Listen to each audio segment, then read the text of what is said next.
In Zenless Zone Zero, you have the attribute system. Every character belongs to an attribute when it comes to their damage. You have your fire characters, you have your electric characters, your ether characters, and your physical characters.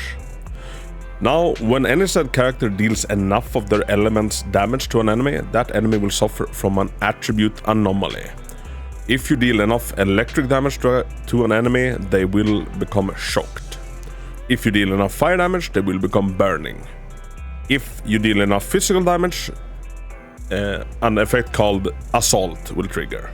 Might have already known that, but what a lot of people do not know is that something actually happens when two elements collide.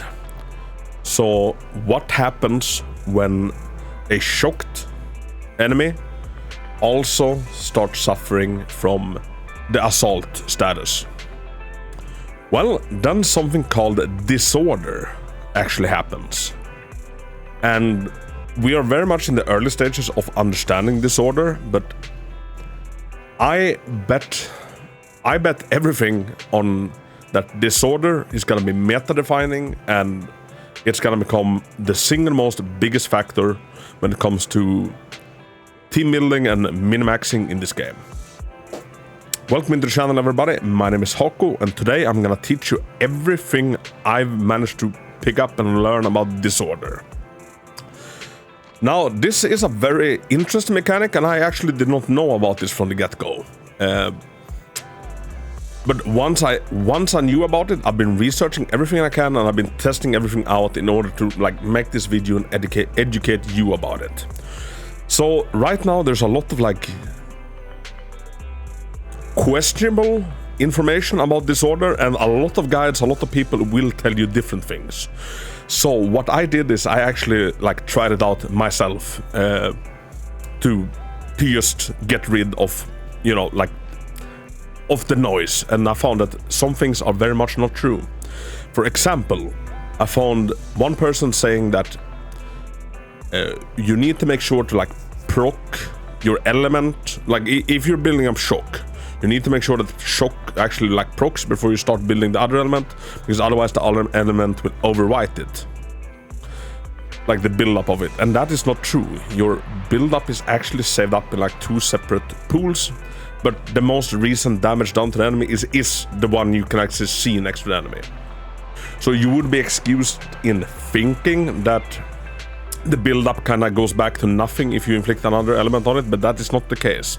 Once you inflict, if you are 95% on the way of building up shock, then you switch to physical, then the next time you switch back to shock, it will still be at 95%.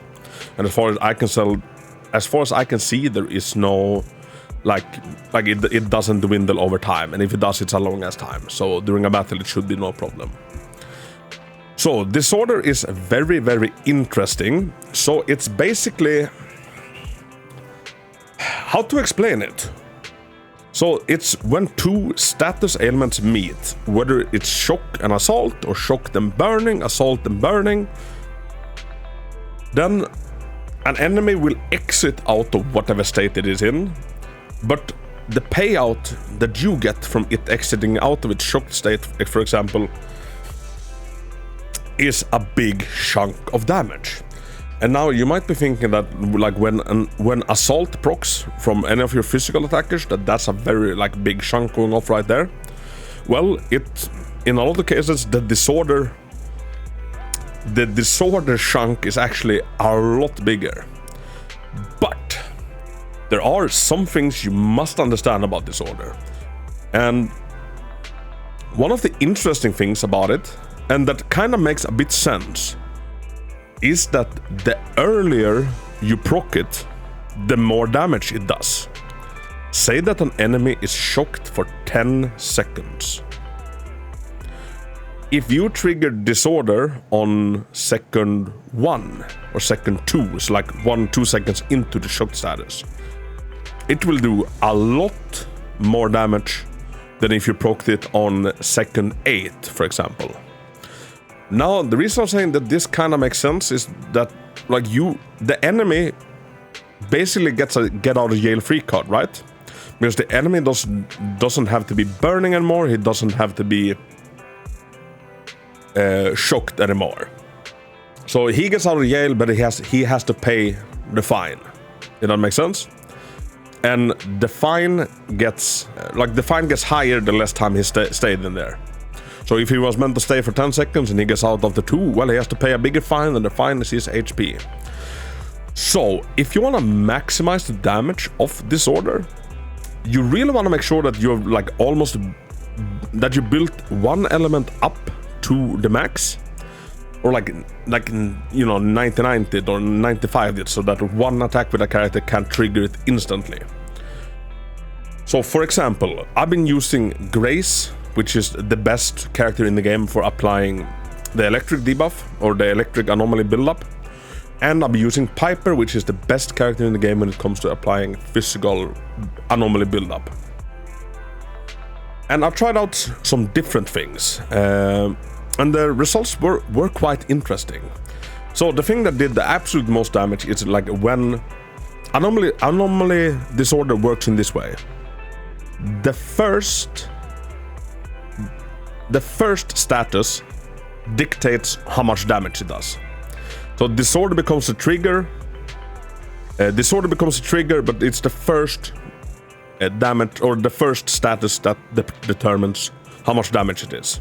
So in this case, my Grace is more invested, higher level, more built up. I want her to apply her shock effect, and then I want Piper to trigger this disorder with it, right?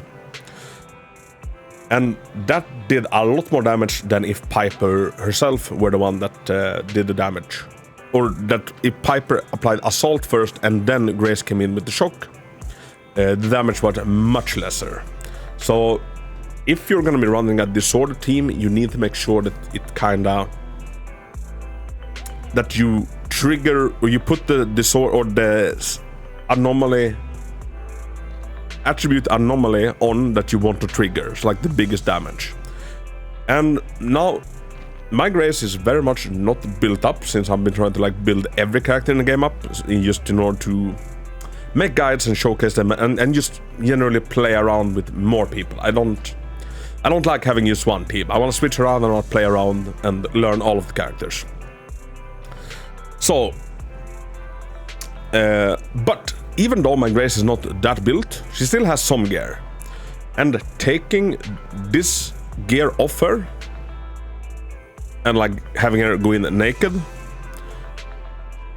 we all wish, right? Actually impacted the total disorder damage by a lot, as I'll show you. Now,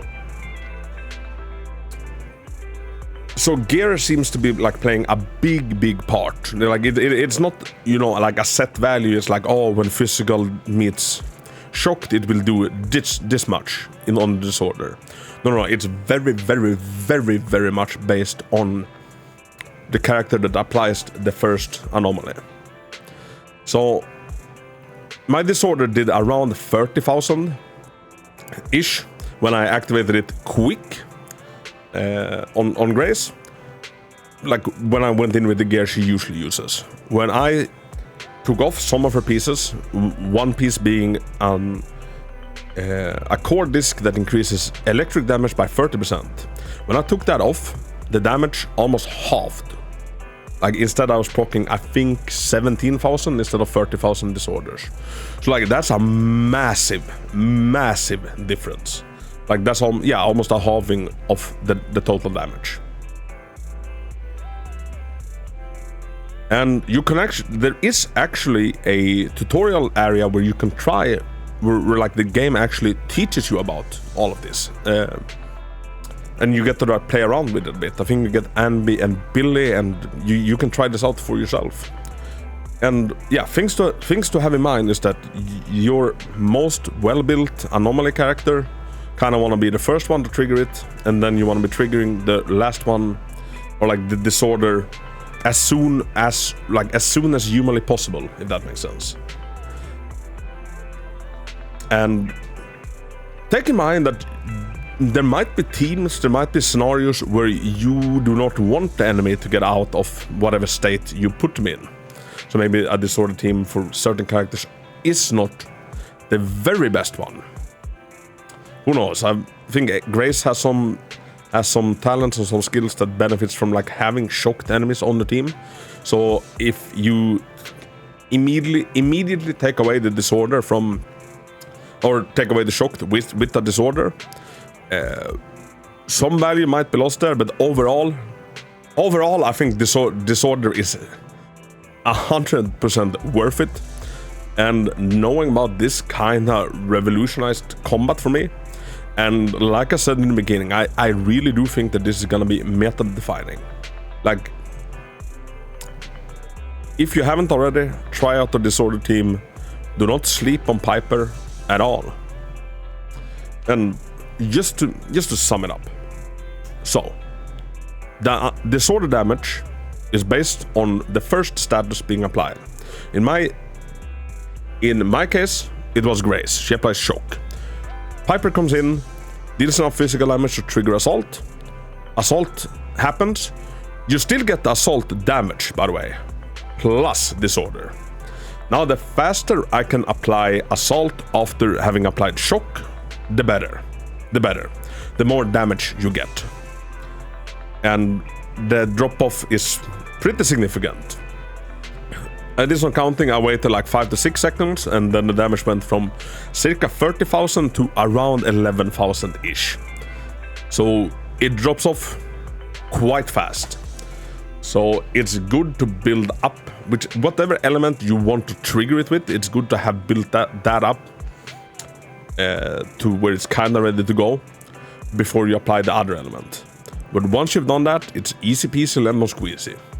And honestly, this Horde team is so much fun, and I already love the combat in Zenless, and I feel like the inclusion and understanding of disorder just makes it even more fun. Anybody that's played Genshin will feel right at home with this, because this is basically when two elements meet. If water and fire meet, you get vaporize. If ice and fire meet, you get melt, etc. So yeah, super interesting mechanic, and I hope I helped clear this up, because yeah, like I said, this is like a dark matter subject right now. There's a lot of information, there's a lot of misinformation, and maybe I've gotten something wrong, but yeah, this is my playtesting and my understanding of it. If you have some additional info about it, please feel super free to put it in the comment, and if I learn anything more about it, I will do an edited post down below in the comments. But thank you so much for watching, and until next time, Hako out.